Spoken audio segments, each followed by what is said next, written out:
Hi అండి, అందరికీ నమస్తే. మనం చాలా రకాల ఆమ్లెట్స్ ప్రిపేర్ చేసుకుంటుంటాం కదా. అది కేవలం సైడ్ డిష్గా మాత్రమే పప్పులోకి కానీ, రసంలోకి కానీ, సాంబార్లోకి కానీ తినగలం.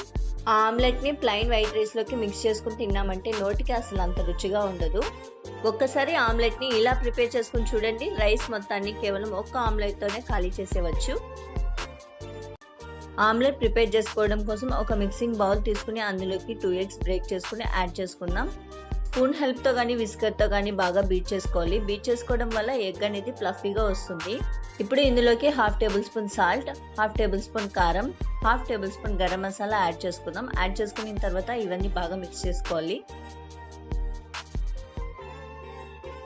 గార్లిక్ ఫ్లేవర్ అనేది ఆమ్లెట్కి చాలా మంచి టేస్ట్ ఇస్తుంది. కాబట్టి 3 లేదా 4 గార్లిక్ని తీసుకుని ఇలాగ కచ్చపచ్చగా దంచి యాడ్ చేసుకుందాం. ఇప్పుడు 2 పచ్చిమిర్చిని ఫైన్గా చాప్ చేసుకుని యాడ్ చేసుకుందాం. ఒక పెద్ద ఉల్లిపాయని తీసుకుని ఇలాగ ఫైన్గా చాప్ చేసుకుని యాడ్ చేసుకుందాం. ఒక చిన్న టమాటోని ఫైన్గా చాప్ చేసుకుని యాడ్ చేసుకుందాం. ఇక్కడ టమాటో యాడ్ చేయడం వల్ల ఆమ్లెట్ కొంచెం తడివిడిగా ఉంటుంది. రైస్లో మిక్స్ చేసుకుని తినడానికి చాలా బాగుంటుంది. ఇప్పుడు కొద్దిగా కొత్తిమీర యాడ్ చేసుకుందాం. ఈ మొత్తాన్ని ఒకసారి మిక్స్ చేసేసుకుందాం. ప్యాన్ తీసుకొని ఇప్పుడు 2 to 3 టేబుల్ స్పూన్స్ ఆయిల్ అనేది యాడ్ చేసుకోవాలి. ఆయిల్ యాడ్ చేసుకున్న తర్వాత ప్యాన్ మొత్తం ఆయిల్ స్ప్రెడ్ చేసుకోవాలి. స్ప్రెడ్ చేసుకుని ఆయిల్ బాగా వేడెక్కనివ్వాలి. వేడెక్కిన తర్వాత ఆమ్లెట్ మిక్స్ అనేది యాడ్ చేయాలన్నమాట. ప్యాన్ బాగా వేడెక్కిన తర్వాత ఆమ్లెట్ మిక్స్ యాడ్ చేయడం వల్ల ఆమ్లెట్ అనేది ఫ్లఫీగా పొంగుతుంది.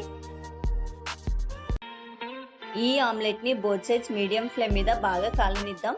అంతే అండి.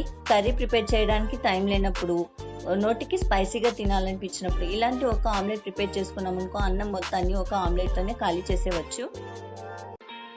రెసిపీ నచ్చిందా? మీరు ట్రై చేసి మీకు ఎలా కుదిరిందో తప్పకుండా కమెంట్ చేయండి. And also like, share and subscribe.